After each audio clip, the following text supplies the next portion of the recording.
नमस्कार, मैं instructor Subhash Chandra SCTC Ghaziabad. आज मैं आपको विभिन्न प्रकार के इलेक्ट्रॉनिक्स कंपोनेंट की टेस्टिंग के बारे में बताऊंगा, जिसमें कि हमारे पास एक ट्रांसफार्मर है, एक डायोड है, एक कंडेंसर है, कैपेसिटर है और हमारे पास एक ट्रांजिस्टर है। हम 4 कंपोनेंट्स की टेस्टिंग बताएंगे। जैसा कि आप देख पा रहे हैं कि सामने ये 12 वोल्ट और 220 वोल्ट का एक ट्रांसफार्मर रखा हुआ है। ये स्टेप डाउन ट्रांसफार्मर है। इस ट्रांसफार्मर की ये ट्रांसफार्मर सही है या ख़राब है, इसको टेस्ट करने के लिए सामने आपको दिखाई दे रहा है एक मल्टीमीटर है। मल्टीमीटर की सहायता से हम ये जांचते हैं कि ये ट्रांसफार्मर ख़राब है या सही है। किसी भी ट्रांसफार्मर को जांचने के लिए हमें मल्टीमीटर को हाई रेजिस्टेंस पर रखना पड़ता है। प्राइमरी और सेकेंडरी को मेजर करने के लिए प्राइमरी ठीक है या ख़राब है, उसके लिए हम कम रेजिस्टेंस पर रखते हैं, लेकिन प्राइमरी के साथ सेकेंडरी शॉर्ट तो नहीं है, उसको हाई रेजिस्टेंस पे रखते हैं। किसी भी कॉइल के साथ, किसी भी वाइंडिंग के साथ दूसरी वाइंडिंग तो शॉर्ट नहीं है, या वाइंडिंग के साथ इसका कोर तो शॉर्ट नहीं है, इसके लिए हम रेजिस्टेंस को हाई पे रखते हैं। देखिएगा, हमने मीटर को ऑन कर दिया है, जिस पे ये दिखा रहा है, और मीटर को हमने यहाँ पे वोल्टेज और कॉमन पे रखा हुआ है। ये वोल्टेज पे रखा हुआ है, ये कॉमन पे रखा हुआ है, और मीटर को इसकी सहायता से हम इस ट्रांसफार्मर को मेजर करेंगे कि ये ट्रांसफार्मर ख़राब है या सही है। जैसा कि आप देख पा रहे हैं कि इसमें हमने अभी इस मल्टीमीटर को लो रेंज पर रखा है, लो रेंज पर रखा है। और लो रेंज पर रखने के बाद हम इसको ट्रांसफार्मर को देखते हैं वाइंडिंग की क्या पोजीशन बताता है। जैसे ये प्राइमरी वाइंडिंग है, हमने प्राइमरी को देखा,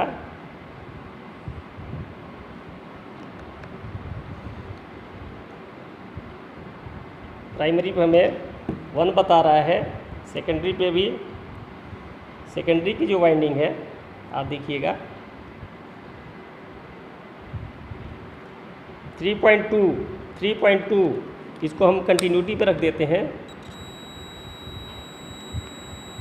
2 ओम इसकी कंटिन्यूटी बता रहा है, और इसकी 420 ओम। इसका मतलब ये हुआ कि ये ट्रांसफार्मर की वाइंडिंग दोनों ठीक है। इसके बाद हम इसको देखते हैं कि इसके एक वाइंडिंग के साथ दूसरी वाइंडिंग तो शॉर्ट नहीं है, या एक वाइंडिंग के साथ इसका कोर शॉर्ट तो नहीं है। इसके लिए हम इसको हाई रेजिस्टेंस पे, मीटर को हम हाई रेजिस्टेंस पे कर देते हैं। हाई रेजिस्टेंस पे देखने के बाद हम देखिए, हम इसको मेजर करते हैं।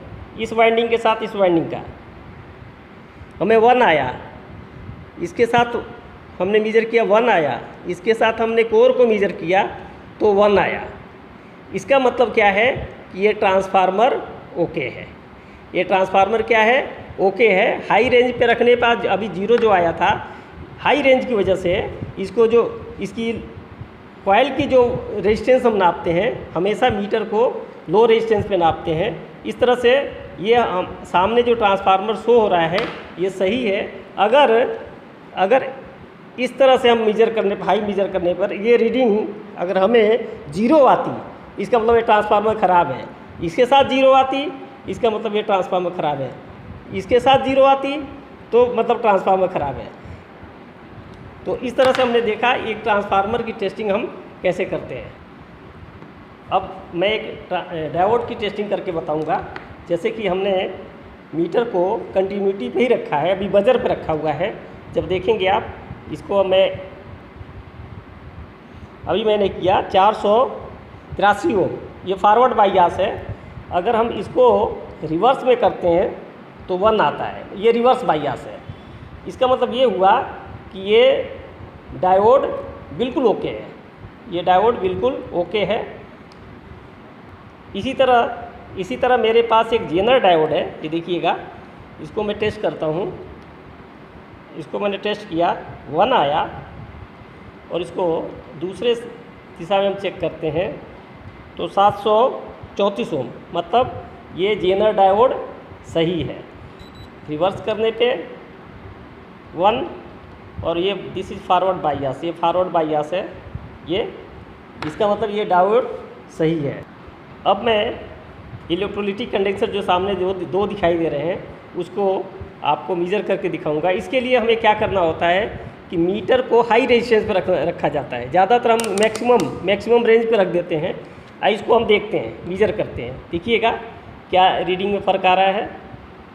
हमने करने के बाद ये 2 आया, 2 पे आके रुक गया। इसके बाद हमने इधर से किया, 2 पे आके रुक गया। इसका मतलब ये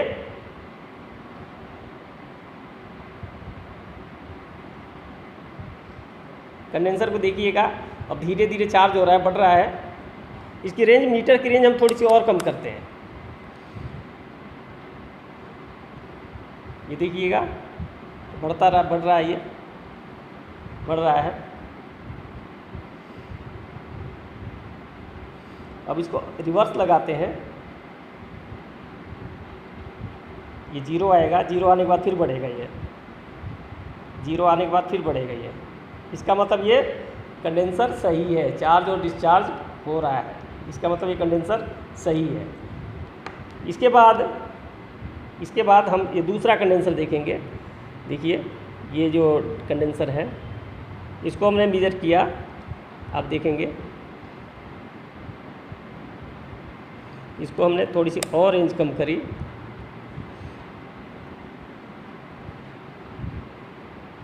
में 1 आया।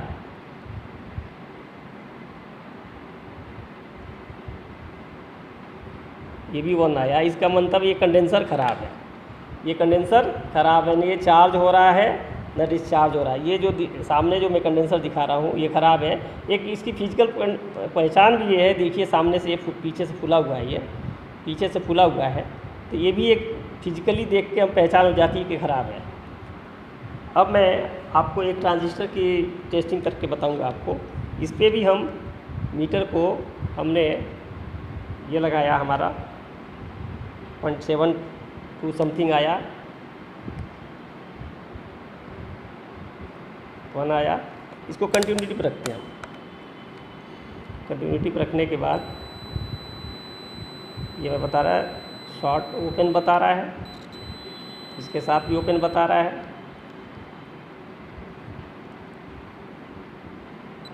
इसके साथ भी ओपन बता रहा है और इसके साथ भी ओपन बता रहा है, जैसा कि आप देख पा रहे हैं। इसका मतलब ये तीनों लीडों पे 1 बाई 1 हमने इस पे एक लीड लगाई, दूसरी इस पे लगाई, फिर इस पे लगाई, फिर एक इस पे लगाई। 1 बाई 1 हमने देखा कि ये सभी दिशाओं पे, सभी तरफ से इसको लीड से लगाने के बाद सभी तरफ से हमारी जो रीडिंग आ रही है शॉर्ट आ रही है। इसका मतलब ये ट्रांजिस्टर ख़राब है। अब ज़रा इसको देखेंगे, आप इसको देखेंगे ट्रांजिस्टर को। अब हमने इसको ऐसे टेस्ट किया, हमें रीडिंग 1 आई, इस पर हमने टेस्ट किया 1 आई। अब इसको हम दूसरी तरफ से टेस्ट करते हैं। देखिए ये 570, ये फॉरवर्ड बाइयास कंडीशन है, इसका मतलब ये ट्रांजिस्टर ठीक है। अब मैंने इसके कलेक्टर से करके कर रहा हूँ, ये भी बता रहा है फॉरवर्ड बाइयास, इसका मतलब ये ट्रांजिस्टर, ये दिया गया ट्रांजिस्टर ठीक है। इस प्रकार से हमने अभी चूँकि टाइम कम है वीडियो में के लिए, इसलिए हमने अभी आपको एक ट्रांसफार्मर की टेस्टिंग, एक कंडेंसर की टेस्टिंग, एक डायोड की टेस्टिंग और ट्रांजिस्टर की टेस्टिंग बताई है। कमेंट करके हमें बताइएगा इस वीडियो में क्या कमी है। रिकॉर्डिंग में कुछ कमी हो सकती है, लेकिन तरीका यही रहता है। धन्यवाद।